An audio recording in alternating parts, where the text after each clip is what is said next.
Now, I don't know, raise your hands if you're familiar with the concept of net energy. You must all be aware of it by now. No? One or two hands going up. Now, the figures that you see here, for example, that this world liquid fuel supply, well, for a start, it's not even actually oil supply, it's liquid supply, which is everything. Gas to liquids, coal to liquids, anything you could, biofuels, anything you could imagine. The whole kitchen sink's gone in there to produce these, this chart, and it's basically the gross production. Now imagine you're somebody and you have and you're employed for, say, £50,000 a year in some small city, and you think you're doing quite well, and then you find your company is moving you to, say, London or New York, and they're doubling your salary, £100,000 a year, and you think, wow, I'm rich now. I've made it to the big times. I'm going up from £50,000 to £100,000 a year. Your living expenses in your small city were £20,000 a year, and you were left with a net income of £30,000 a year. You move somewhere like New York, the Big Apple, and you suddenly find, well, living is quite expensive over there, and my cost of living suddenly gone up to $80,000 a year out of £100,000 a year, and you find you're only left with $20,000 a year to live on instead of $30,000 before. And that's the difference between gross and net. We don't live on our gross energy supplies. We live on the net. The difference between how much energy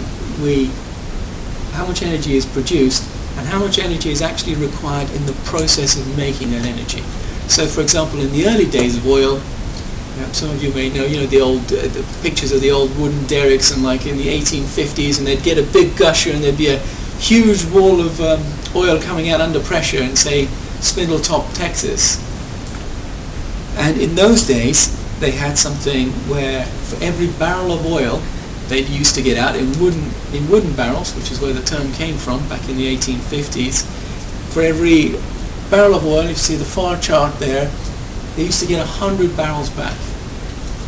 And by 2000, this chart that you're seeing with the three dots, that's the energy return on energy invested. How much energy they got back for the energy they invested into the energy production process for the United States. And you can see by 2000 it's dropped from 100 to 11.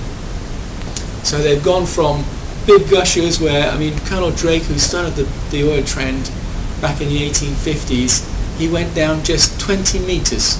20 meters.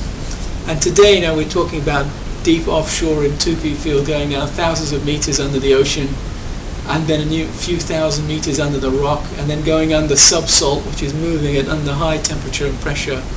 So, and using $1 billion drill ship. So the amount of effort required to get the unit of energy back out is very different. And you can see for the US it's down to 11. Now I've kept these slides short because I know it's we need a question and answer time, obviously, because it would be a big long discussion topic just talking about phosphates, their role in food production. Now you can see from this chart something like Saudi Arabia, those numbers, the EROI numbers, for Saudi Arabia they're quite high. So Saudi Arabia, for a little bit of effort, you get a lot of oil. Whereas if you by the time you get things like the tar sands and oil sands of Canada, it takes a lot to get, you're basically getting tar out of the ground, and you're getting petrol at the end of that, out of that process. And there's not a lot of net energy in that process. A lot of it is subsidized by gas production. Gas which is used to heat the tar and then to hydrogenate the tar. And part of the reason why that makes so much sense is because we have a situation now where natural gas is something like 4 times cheaper than oil on a per BTU calorific process, so it makes a lot of sense to do that. Now, could we have peak phosphorus? The projections are there's going to be a lot more phosphorus out there, so there should be no issues with biofuel production. You'll be able to merrily make more grains and biofuel to your heart's content, regardless of, there may be supplies of, if you're going the cellulosic route, obviously there could be up to 10 times more organic material in the cellulose of the plant material than in the actual sugar, the actual grains. Now, phosphate production is a mining process, and as we all know, due to some of the disruptions we're now seeing in North Africa and the Middle East, disruptions, rising food prices, agricultural prices, cause social stresses in North Africa and the Middle East. Part of that has then led to social unrest, and this has had a knock-on effect to the oil-producing countries. We now have a country like Libya, which was a main producer of very light sweet crude oil at relatively high energy return on energy invested. That's now gone offline. So you've got food production, inflation affecting oil production, which in turn affects the cost of production of all of the energy products, whether it's nitrogen fertilizer using natural gas, because the connection between natural gas prices and oil prices, and of course because oil is used, for example, to produce phosphates. In 2008 we had very extreme price spikes in phosphates. I don't know who's been tracking that. I don't know how many of you in the audience have seen that. I didn't want to put too many charts up for you today, but we had very violent, just as there was a violent price rise in oil in 2008, there was an equally violent price rise in things like phosphates and other fertilizers. And if there is a disruption of phosphate supply, for example, if you think about Morocco, with all those reserves and a major, between something like 15% of world phosphate production, most of it is exported because Morocco is a desert, is mostly a desert country sitting in northern Sahara in North Africa.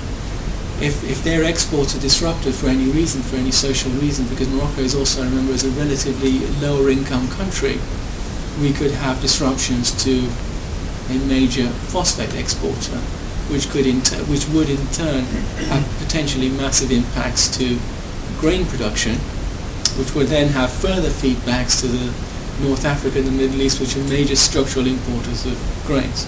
And you can see here who the main OECD grain exporters are. You see the US, again, a giant in the world. This is just for wheat. They're also huge in corn. And France and Canada, also major exporters.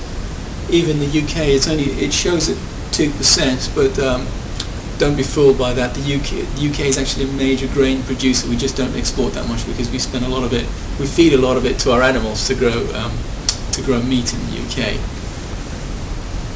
Two countries are missing from that list. They're also major grain exporters. They're not part of the OECD. They are Russia and Ukraine. And as some of you know, there have been some issues with grain exports out of Russia and Ukraine last year due to the droughts and fires they had. And there are still doubts whether how much grain will be exported this year. So all of these factor into grain prices and production, and that has effects on biofuels production. Because these whole systems are very intricately interconnected between grain production, oil production, global macroeconomics, because when the shocks arrive, they're now, we have a system of global trade that's very highly interconnected. So when the shock arrives, it very rapidly is transmitted through the system.